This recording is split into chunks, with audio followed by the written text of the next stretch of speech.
The polls are not looking good for the Liberals, but does that mean that Erin O'Toole could actually become Prime Minister? True North's in-house pollster joins us to break it all down. I'm Candice Malcolm, and this is the Candice Malcolm Show.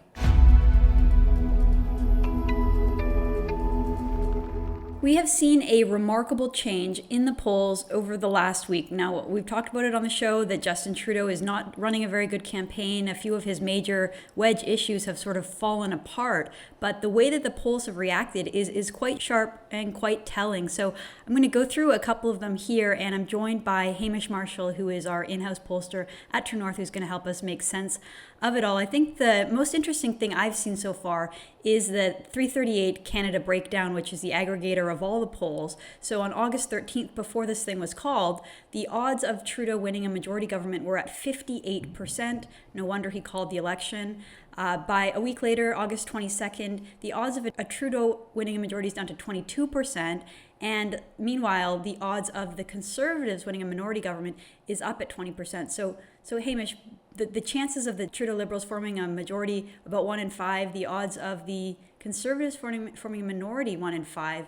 What do you make of this? Well, it's been obviously a big move in the polls for the Conservatives. I mean, they had been earlier in the summer at some historic lows, and they're moving into a position where, depending on the pollster, they're somewhere between 5 points behind to 1 point ahead in some cases.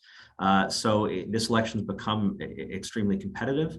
As much as we'd seen in previous polls, like we spoke about in the past, people didn't seem scared by the idea of a Liberal majority government. People are questioning the rationale for this election, and Trudeau has not had a particularly good reason for it. It's given them some stumbles, and O'Toole has come out of the gate strong.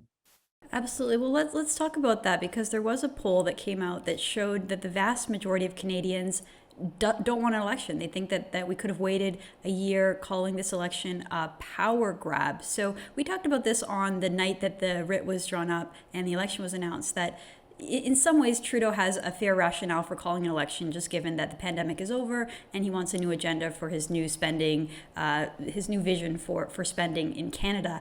It doesn't seem like Canadians really agree. So let's go back to that question. Do you think that he will pay for forcing an early election? That, I mean, if you're looking at the polls right now, we may end up in the exact same boat with another Liberal minority. Do you think Trudeau will pay for that? And do you think Trudeau will be able to maintain his role as Prime Minister and leader of the party if that happens? Well, I think it's up to Trudeau. I think if the election was held today, I think that would be a big problem for him. The election's going to be held on September 20th. So, Trudeau's got the better part of a month now to get it right, to figure out how to give that rationale and figure out what he needs to do going forward. So what is a problem today, whether it'll be a problem September 20th, remains to be seen. If he wins a minority, the question is, I don't think there'd be a push to get rid of him as a Liberal leader. I think the question is whether he wants to stick around with something like that. He has completely remade the Liberal Party in his own image. And I don't believe there would be any mechanism or any desire or capacity to move past him that doesn't come from him internally. Interesting. Now let's talk about this ECOS poll, because it's getting a lot of attention, and I'm not sure if it's an outlier. I'm not sure if it's completely accurate, but let's go through and say it. So ECOS asked Canadians, how do you plan to vote in the upcoming election? Now on August 15th, we had 35% saying Liberal, 31% saying Conservative. On August 21st, so a week later, the Conservatives are ahead in this poll, 32.8%, just by a very, very, very small margin, and the Liberals are at 32.4%. So is it possible that the Conservatives are actually winning this election so far?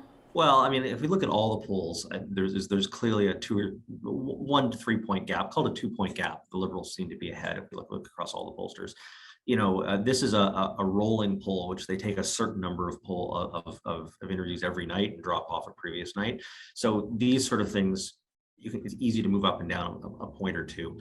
And they've got the Conservatives ahead by 0.4%. I'd point out that in the 2019 election, Conservatives won the election by 1.1% in terms of the popular vote, but still lost in terms of the number of seats. So, a lead of 0.4% is certainly encouraging for the Conservatives, and I don't want to take that away in any way. But extrapolating that to victory is I think very, very premature. Interesting. Let's talk a little bit about the demographics, because there was an Ipsos poll that came out on August 24th that I found quite interesting and very surprising. So it had the Conservatives ahead in Ontario at 35 versus the Liberals 31.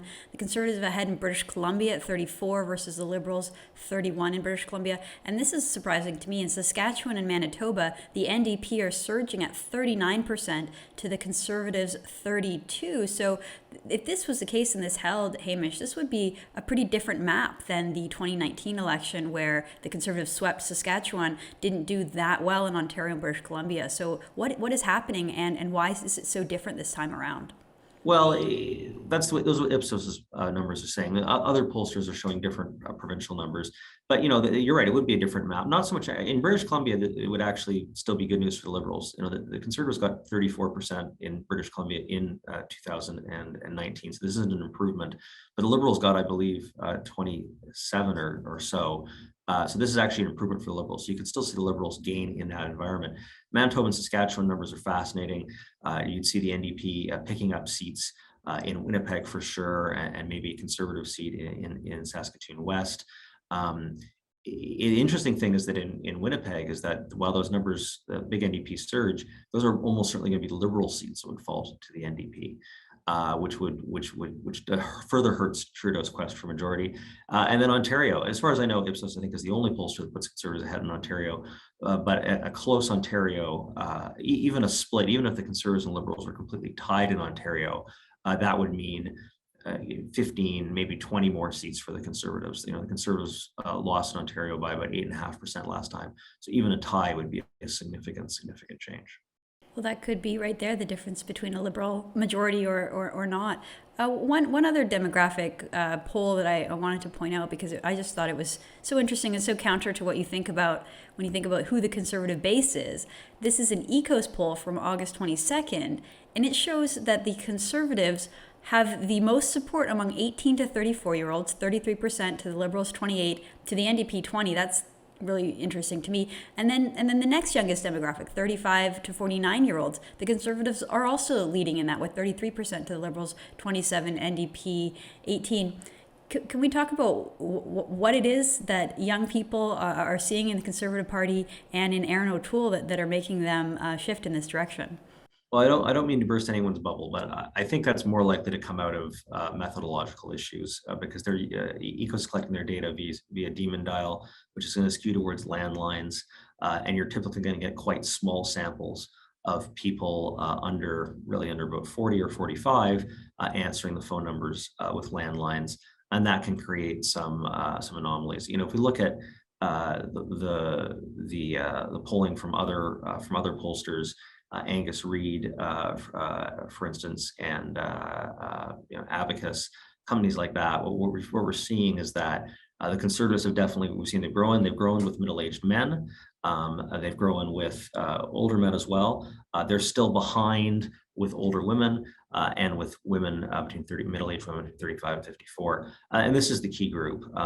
Conservatives, in order for the Conservatives to win a government, they have to basically be tied with women, win men in general and men over 35 fairly strongly, and then basically be tied with women over 35.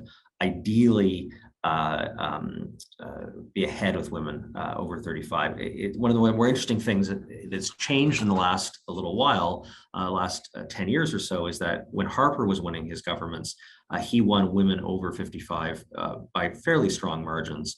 But Trudeau has won that group in 2015 quite decisively, and in 2019 not quite as decisively. And Conservatives actually did better with middle-aged women than with older women. But those are both groups that the Conservatives need to win back. What we're seeing is that most pollsters show the numbers are decent with those groups, but not where they need to be. The Conservatives, looking across, there's, I don't know how many polls, there's been a dozen polls out in the last week or so. Looking across them and taking them as a group, we see as the Conservatives have a strong base that can allow them to see a path towards victory, but they're not there by any stretch of the imagination. There's an awful lot of politics to come over the next 3 weeks. Well, absolutely. The campaign is still young. We still have 4 weeks left of campaigning and election. So we will continue to have Hamish Marshall to break it all down and help us make sense of it all. True North's in-house pollster, Hamish Marshall, thank you so much for joining us.